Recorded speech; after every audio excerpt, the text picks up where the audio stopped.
dizer é que essa humanidade que nos é imposta pelo colonizador, o que ela tem feito até hoje é só tolher a nossa capacidade de criatividade, de inventividade, de liberdade e de inclusive viver a vida com beleza.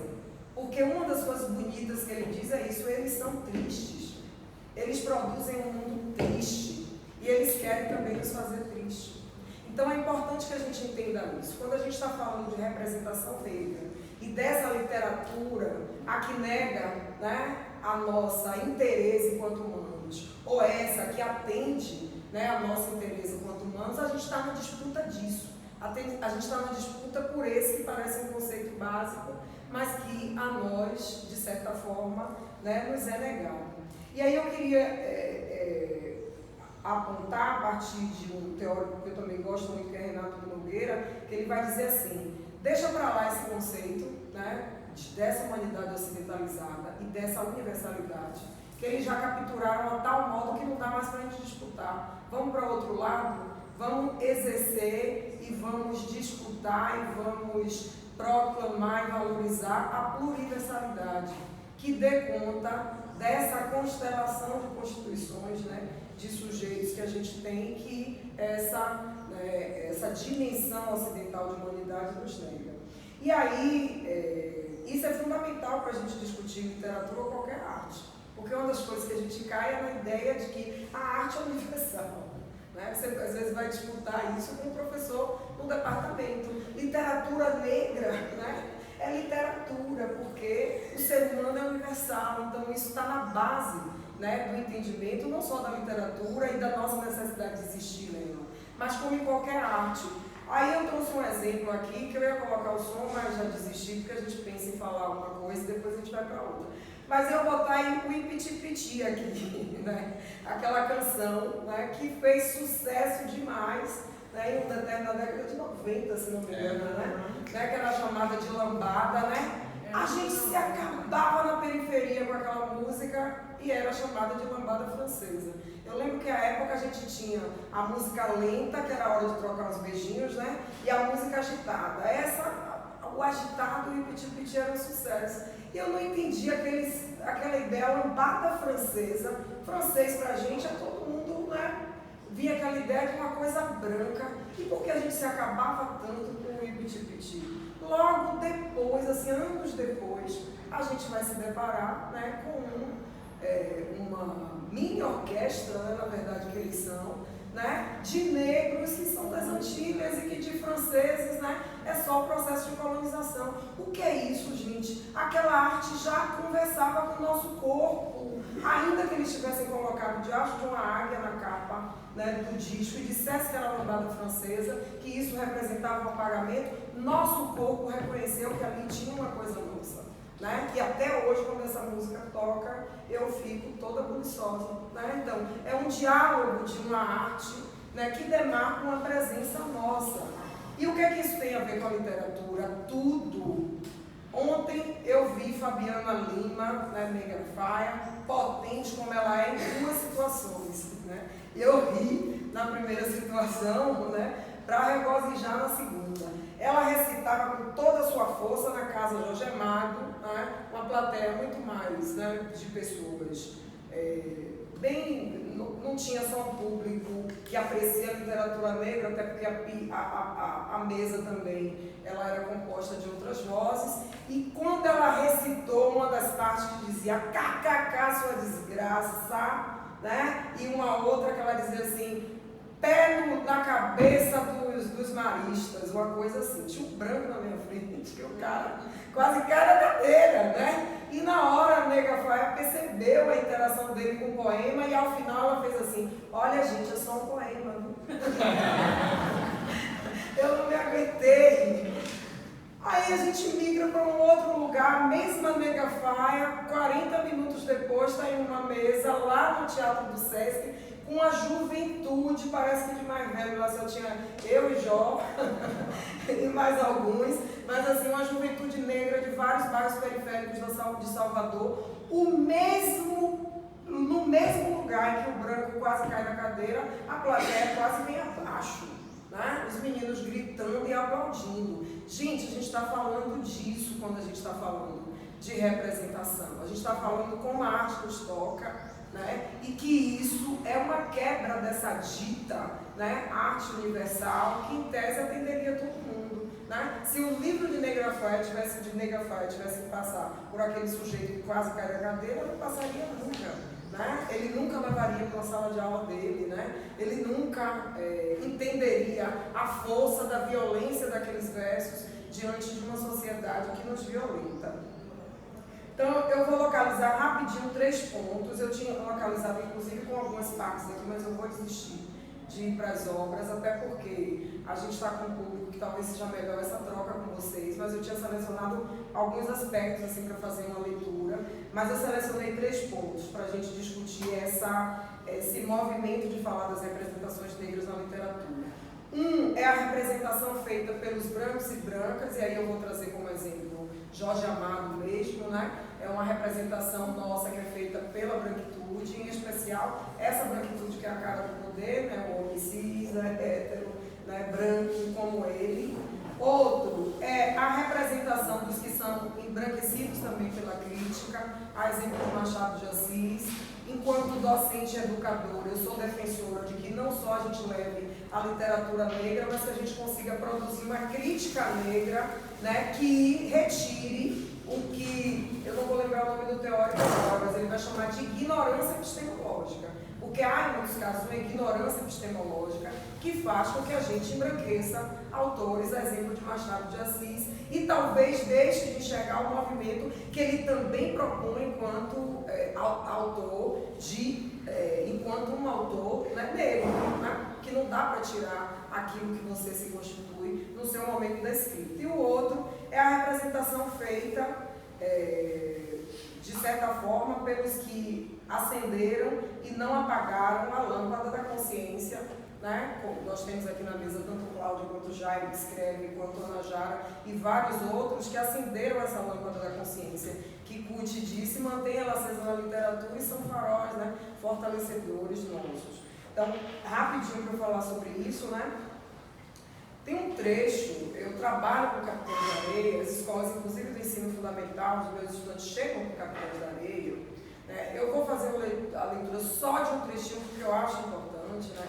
E eu fico escandalizada como é que a gente trabalha com uma obra dessa e, de certa forma, não consegue produzir o contraponto, né, dessa representação que Jorge Amado traz.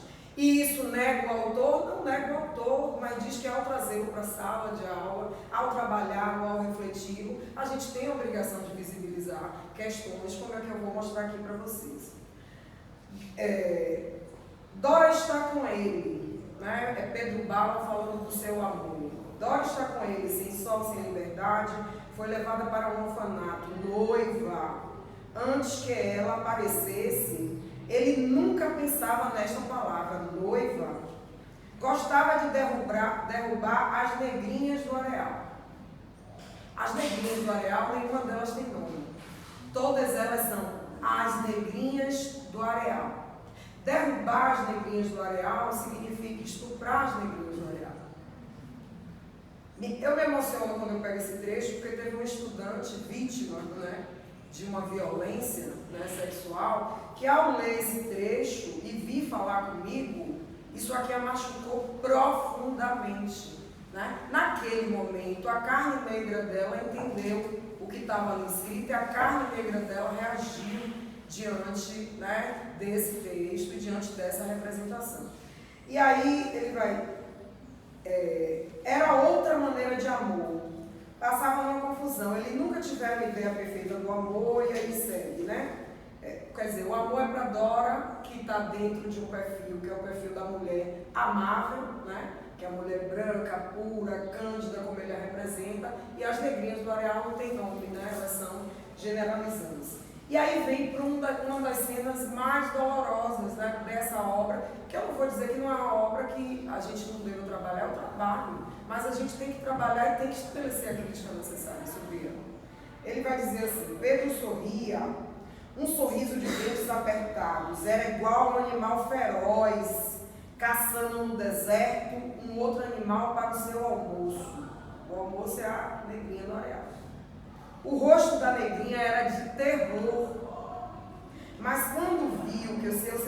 era um menino de 15 anos para 17 anos, se animou um pouco e perguntou com raiva: "O que é que tu quer? Deixa de orgulho, morena. Vamos bater um papozinho?" Pedro Bal acariciava seus seios e ela, no fundo do seu terror, começava a sentir um fio de desejo, como um fio de água que corre entre montanhas e vai engrossando aos poucos até se transformar em caudaloso rio. E isso fez com que crescesse o seu terror. Se ela não resistisse contra o desejo e deixasse que ele a possuísse, estaria perdida. Iria deixar uma mancha de sangue no areal, da qual ririam os estradores na madrugada seguinte. A certeza de sua fraqueza lhe deu, mas ele acariciava. Uma cócega subiu pelo corpo dela. Começou a compreender que se não o satisfizesse como ele queria, sua virgindade ficaria ali. E quando ele prometeu novamente, sua língua excitava no ouvido de se doer, eu tiro. Ela consentiu, né, de novo, com novas forças. E aí, essa é uma cena, né? Observe que é uma cena não só de um estupro, mas de uma cena onde se sugere, né, se diz, né, que o corpo da mulher, de certa forma, está aceitando. O corpo dessa negrinha do areal, que não tem nome, né, está aceitando essa violência. Está cedendo, né, à violência, está cedendo ao desejo desse homem feroz. Para fazer o contraponto, porque a questão não é que a gente não possa gozar, né? Não é que a gente não possa ter tesão, não é que a literatura não possa ter isso, mas isso pode vir de outro jeito, né? Isso pode vir de outra forma. Isso pode ser de uma negrinha que tenha nome, né? Isso não pode ser de uma negrinha que seja destacada só para ser derrubada no areal. Pode ser de uma negrinha que possa ser amada. Então eu vou trazer um poema, eu tinha selecionado 2, mas eu vou fazer só um. Vou fazer de Alessandra Sampaio mesmo, que é Volúpia, né? A Alessandra é ousada, viu, gente? Esse livro dela tem bastante ousadia. E a gente gosta de ousadia, né? Uma ousadia boa tem. Né? O nome do poema é Volúpia. Como faíscas de fogo, teus olhos transpassam o tecido branco. Meu corpo de desejos exala fragrâncias de bem-querer. Toques na minha pele escura colhem tremores, arrepios, sentidos aguçados. Leio os versos mais íntimos, com notas musicais de interjeições imperativos. Sou página molhada de tua leitura e escrita em mim. Vocês percebem? Né?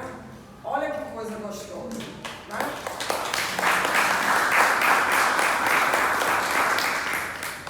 Aqui a gente está inteira no branco, na cor, na pele preta, né? Que sente o desejo, que sente que é desejada. Né? É isso que a gente busca com a literatura. Eu vou passar rapidinho, né? Não vou, porque a gente, para não ficar com muita coisa. Quando o segundo ponto que eu falei, que era sobre Machado, que há uma necessidade também da gente enegrecer uma literatura sobre clássicos que estão na sala de aula, que vão continuar porque são cobrados em Enem nos exames, e a gente não pode continuar desenvolvendo o mesmo trabalho que se faz sobre eles. Eu costumo dizer que o que Machado de Assis buscou, né, e cada um sabe o que faz para sobreviver. Né? Tem gente que vai para o fronte, né? Eu vou demais para o fronte, minha mãe diz: minha filha, né, você vai acabar se arrebentando. Né? Existem outras formas de fazer a coisa. A forma dela é outra forma de sobreviver, é outra forma de lutar com o mundo, é outra forma de lutar com a existência. Não estou aqui para fazer defesas, mas o que eu estou para dizer é que o que eu enxergo também na literatura de Machado de Assis é um outro movimento. E para isso a gente precisa dialogar com o conceito de branquitude. O que Machado de Assis faz em muitos momentos é visibilizar as elites brancas e a sua podridão. Bentinho é um canalha. Bentinho é abusivo. Bentinho é um mimado, né? Brás Cubas, um cara que é vazio, um vazio existencial. Ele nasceu para ser tudo e ele é um nada. Né? Ele é um bosta. Um bosta que um menino quilombola meu consegue entender. Né? E como ele tem a questão do domínio do que a norma padrão que é dele. Às vezes ele não bota para fora, mas ele fez um rap para mim. E no rap ele se comparava com o Brás Cubas e dizia assim, como ele é um merda, né? Ele tem tudo, nasceu para ter tudo e não conseguiu ser nada. Né? E eu estou aqui na batalha. Então o menino entende. O que eu percebo, né, na obra de Machado é isso. E quando aparecem personagens negros, dê atenção, porque ali tem algo para a gente refletir. Prudêncio só aparece em Memórias Póstumas de Brás Cubas 4 vezes na obra. Mas nessas 4 vezes dá para a gente refletir a sociedade escravista brasileira e alguns dos dilemas que a gente vivencia hoje. Né? Eu não vou ler os trechos porque não dá tempo, mas eu tinha selecionado para vocês. Em 2 trechos, Machado de Assis mostra como aquela sociedade coisifica pessoas. Prudêncio, criança, já era coisa. Na hora da mudança tem as malas, tem não sei o quê, e tem um moleque Prudêncio. Então ele é mais uma coisa. Quando Prudêncio recebe, é libertado, né? Cotrim reclama e diz, libertar a prataria também? Vocês devem liberdade é mais a quem? É um diálogo curto, gente. Mas nisso aí tem muita coisa. E depois, quando o Prudêncio aparece batendo em um escravizado, né? Que já é um escravizado dele, Prudêncio negro batendo escravizado. Mas vê o patrão e chama de si, vê o antigo senhor, chama de sim senhor. Lá na frente, o Machado volta para Prudêncio de novo e traz a reflexão. Será que isso não é fruto de todos os sofrimentos que Prudêncio teve na infância? E aí o Brás faz, eu montava em Prudêncio como se ele fosse um pônei, né? Eu montava em Prudêncio. Ele era meu brinquedo de estimação. Ele era uma criança da minha idade, mas ele era meu brinquedo. O que é essa violência, né, produz em sujeitos que também são negros e que às vezes nos oprimem? Né? Esse é um dilema que a gente vivencia até hoje com a nosso aparato de segurança, que Machado de Assis já se predispôs a discutir lá atrás. Não só nesse trecho, mas em Pai contra Mãe. Pai contra Mãe é uma reflexão sobre isso. Né? É a sobrevivência de 2 desgraçados por essa sociedade, né? Sendo colocada ali à prova. Né? Então, esse é um movimento que eu acho que a gente também precisa fazer quando a gente fala das nossas representações. E, por fim, é dizer das representações que nos dignificam de fato. Porque Machado não dá centralidade ao negro. E, para mim, isso está no jogo dele com a sociedade racista. Eu vou falar de vocês, mas eu vou falar de como vocês não prestam. Né? Porque eu vejo isso nas obras. Eu vou falar de vocês, mas eu vou falar de como vocês não prestam. Agora, existe quem tem insistido em falar da gente e que foi silenciado. Por isso que eu acho que não dá pra gente abrir mão de Machado, porque ele está na sala como um cânido, tá entendendo? Maria Firmina, porque teve ousadia demais no tempo que não era, foi silenciada. Né? Dá tempo, Alessandra, pessoal? Então. Eu vou ler só um trechinho de Maria Firmina, mas assim, como é que a escola me negou Úrsula? Né? Eu me pergunto isso. Por que a escola me negou Úrsula? Porque eu passei, né, para conhecer Úrsula na vida adulta. Né? Esse é o crime que nós fazemos, né, nas nossas escolas, com os nossos estudantes negros e brancos. Então, Susana, né, quando o comendador acusa de ter ajudado Úrsula, ele vai dizer assim, ó, que é para amarrá-la no carro de boi e arrastá-la, né? Para amarrar Susana. Aí o capitão do mato reage, ele diz assim, Senhor comendador, observou o homem que recebia as ordens, ela chegará morta. Morta, não poupe-lhe um resto de vida, quero que fale e demais reservo-lhe outro gênero de morte. O homem mordeu os lábios de indignação e perguntou, nada mais ordenais? Sim, tornou ele, quero que dobre hoje o serão desses marotos. Esta califa de negros sussurrados. E aí, mas senhor comendador, interrompeu o feitor com aceno, apesar de seu repreensível indignado. Já é meia-noite, os desgraçados ainda trabalham por acabar o serão. Como, pois, é possível dobrar-lhes a tarefa? Em vários momentos, em Úrsula, né, Maria Firmina, ela vai denunciar a violência né, do processo escravocrata, inclusive nomeando, caracterizando esses sujeitos, né, mostrando quem de fato são os verdadeiros animais, quem de fato são os verdadeiros violentos, quem de fato não demonstra humanidade. E aí quando ela chega para essa Susana, que deveria ser arrastada, olha como ela faz. Ó, ela vai dizer aqui sobre Susana. Susana não vinha atada à cauda de um cavalo, caminhava com a fronte erguida e com a tranquilidade de quem não teme, porque é justo. Se subir ao céu, vós lá estáis, se descer aos infernos, ali vos encontrai.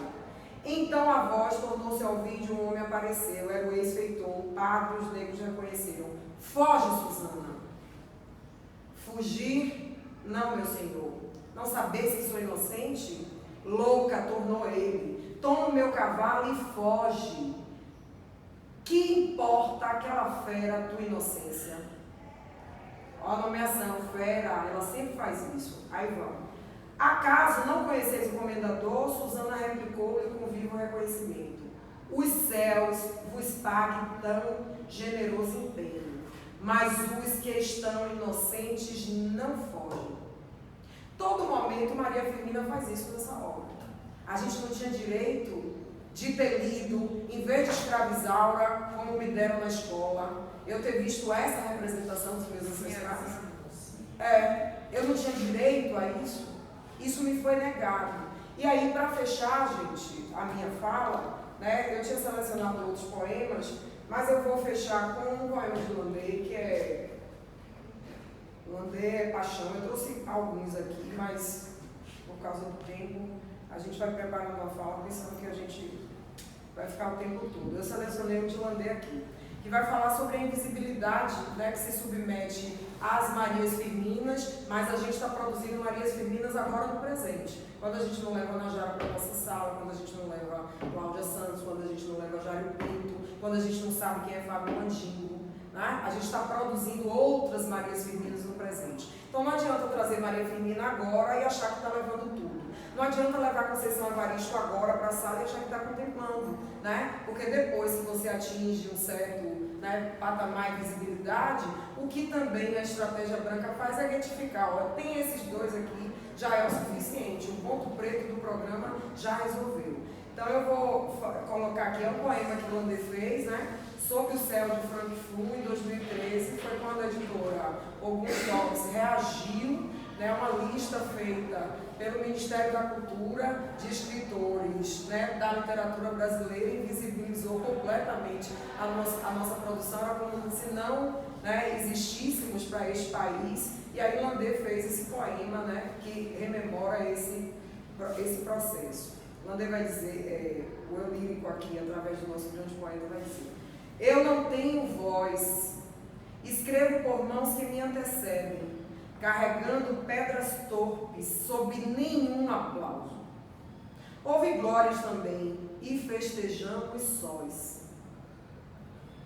Nos mocambos proscritos da inteligência nacional, trancados pelo lado de fora do Brasil, ou confinados nos quartos do fundo do país. Schwartz, poesia. Escrevo, decepando o falo branco, que me quer vergas tais entranhas. Sou um murmúrio abafado, rompendo as garras de um estupro. A minha voz é o silêncio de uma lâmina.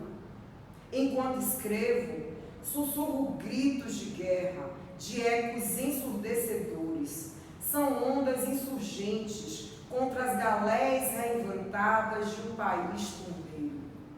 Ouço o fio dolorido dos gemidos, mergulhado no tenebroso mar da invisibilidade. Todo grito é imortal sob as águas, porém, nada que me faz mudo impede a alma de cantar. Liberta e inalcançável, por qualquer dor que venha trajar a minha carne. Afinal, poesia é dar beleza ao absurdo.